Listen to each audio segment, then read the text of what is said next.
Bonne nouvelle pour la rentrée académique 2022-2023, l'École supérieure d'administration, d'économie, de journalisme et des métiers de l'audiovisuel ESAE vous ouvre les portes de ses différents sites. À Gbedjourmende, à Bomé-Calavi, à Kpakpa et même à Parakou, l'université ESAE vous offre des bons d'études et des demi-bourses dans toutes ses filières en licence 1, 2 et 3. Et pour les 100 premières inscriptions en master 1 et 2, bénéficiez des demi-bourses. Nouveau bachelier, vous avez au moins la mention assez bien, inscrivez-vous vite à ESAE et bénéficiez d'un bon de 50 000 francs CFA. Étudiants, étudiantes et nouveaux bacheliers, payez 200 000 francs CFA en sciences de gestion, sciences économiques, sciences juridiques et en administration des affaires en licence 1, 2 et 3 et 500 000 francs CFA en master 1 et 2, 250 000 francs CFA en administration générale, administration des finances, journalisme et métiers de l'audiovisuel en licence 1, 2 et 3 et 600 000 francs CFA en master 1 et 2. Alors, inscrivez-vous vite et profitez des offres exceptionnelles mais également d'un enseignement de qualité à l'université d'excellence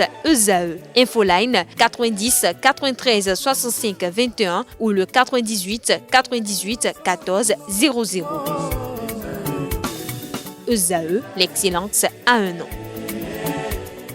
Mesdames et messieurs, bonjour et bienvenue sur Free Sport. Le sélectionneur national des écureuils U23 du Bénin a publié la liste des 24 joueurs devant affronter le Soudan pour le deuxième tour des éliminatoires de la Coupe d'Afrique des Nations U23 Maroc 2023. La liste est composée de 3 gardiens, 8 défenseurs, 7 milieux de terrain et 6 attaquants.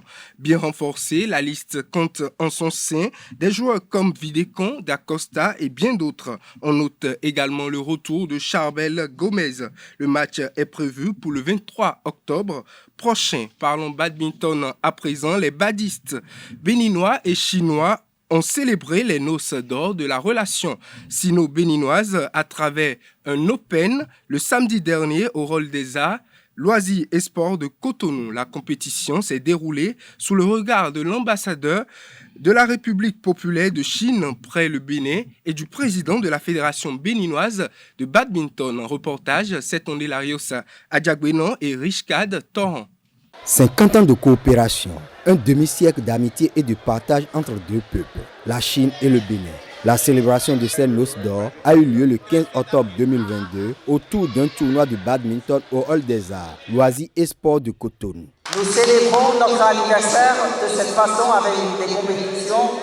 C'est pour partager notre joie entre les Chinois et les Béninois. Le spectacle d'aujourd'hui qui a su procurer la joie à travers les différentes rencontres et l'animation qui a prévalu tout au long de cette journée, nous sommes satisfaits de cette coopération bilatérale qui est profitable à l'occasion non seulement pour la communauté, mais également à tous les pratiquants de badminton. Justement, parmi les badistes béninois engagés dans cet Open figurent plusieurs qui ont participé à des séminaires de formation en Chine.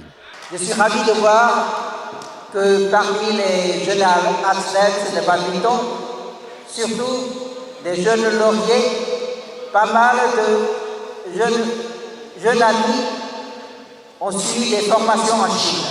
J'espère qu'après la remise, ça va continuer.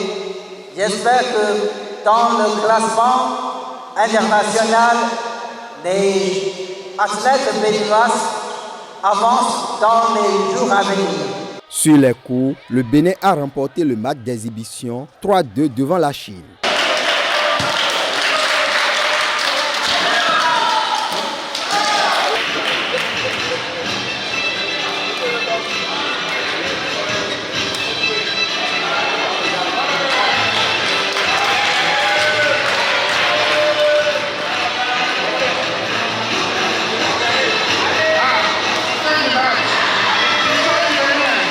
Dans la catégorie U15-U17 filles, Bénédicte Dossou a gagné l'or devant Blessing Achade, alors que Yann Abissi a dominé Jérédy Bassa chez les garçons.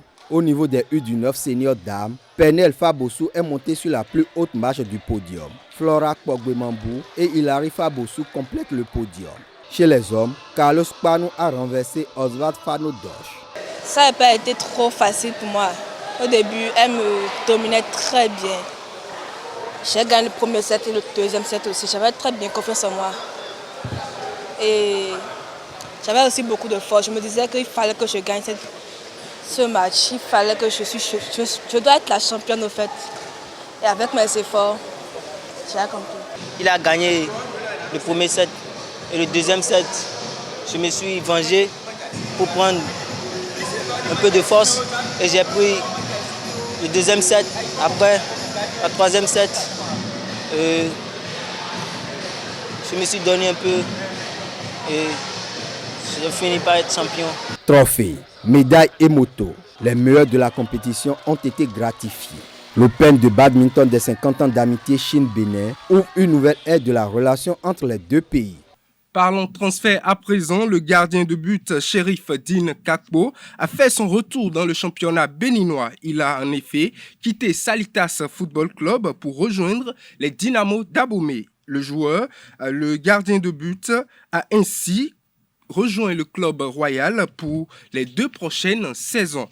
Hors de nos frontières à présent, hier mercredi, la rencontre du championnat égyptien qui mettait en prise Zamalek SC et Samoa SC était aussi un affrontement entre 2 joueurs béninois. Samson Akintola de Zamalek avait reçu Dodo Doko de Samoa SC. À l'arrivée, victoire de l'équipe de Zamalek avec un but du béninois Samson Akintola. Dodo Doko a impressionné malgré la défaite de son équipe. Et pour finir cette édition, à l'approche de la Coupe du Monde 2022, l'un des cadres de l'équipe de Rigobert Song, l'équipe de Rigobert Song du Cameroun a subi une blessure. Il s'agit de Zamon Anguissa qui s'est blessé avec son club de Napoli. Cette blessure va éloigner le joueur du terrain pendant quelques jours et va rendre sa participation à la compétition mondiale de Qatar incertaine.